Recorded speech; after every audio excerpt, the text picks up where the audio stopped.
इसके बाद हम सबसे पहले एक नोट देखते हैं। जैसे यहाँ पे देखें 2 और 4। 2 ऐसा नंबर है जो 4 को डिवाइड कर रहा है और जो 2 है वो 4 से लेस है। 2 is less than 4 and 2 divides 4। तो ऐसा नंबर है जो 4 को डिवाइड भी करता है और 2 4 से लेस भी है। लेकिन रिंग बनाने के बाद ये देखें, आइडियल्स बनाने के बाद जो 4 वाला आइडियल है वो 2 वाले में कंटेन करता है। 4 वाला जो आइडियल है वो किस में कंटेन कर रहा है? 2 वाले में कंटेन कर रहा है। तो यहाँ से एक हमारे पास रिज़ल्ट बनेगा कि जैसे अगर हमारे पास 2 आइडियल्स हैं, एक n1 है और जो दूसरा है वो n है। अगर n1 n से लेस है तो फिर जो n से जनरेट होने वाला आइडियल होगा वो बड़ा होगा। वो n से जनरेट होने वाला आइडियल, n1 छोटा है लेकिन n1 से जनरेट होने वाला आइडियल बड़ा होगा और n से जनरेट होने वाला आइडियल छोटा होगा। उनमें सब सेट ऑफ n1। नेक्स्ट अब हम थ्योरम देखते हैं। Ring of integers n is maximal ideal if and only if n is prime number.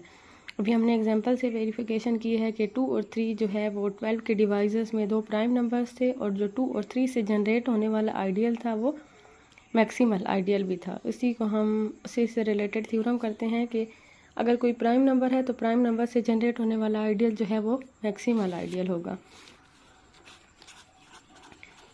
तो एक कंडीशन सबसे पहले सपोज कर लें कि जो रिंग ऑफ इंटीजर्स है n है वो मैक्सिमल आइडियल है।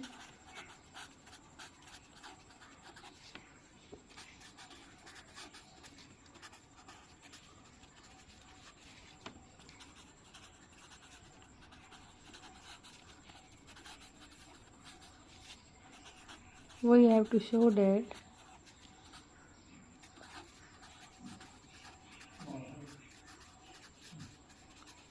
n is prime number।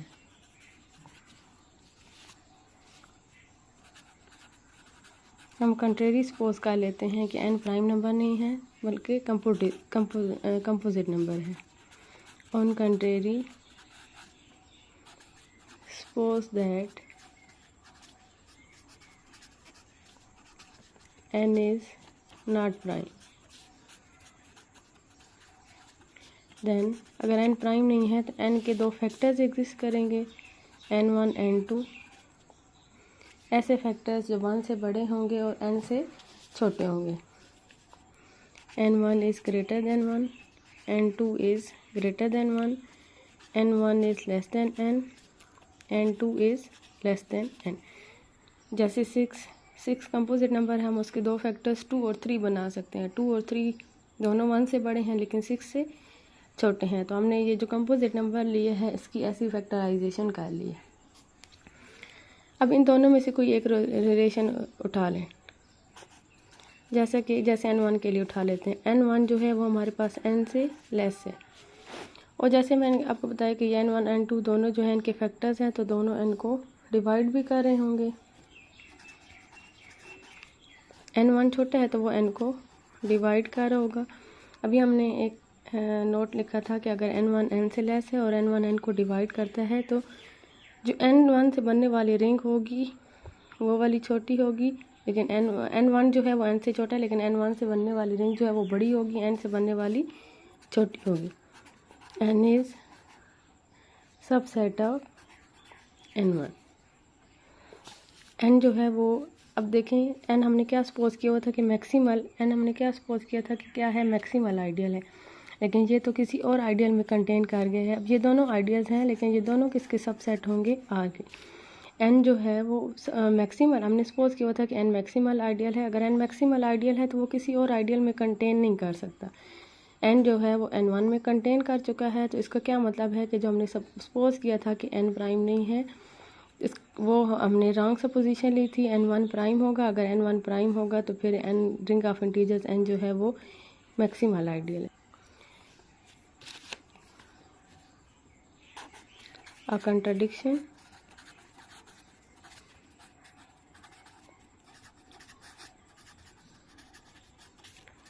against our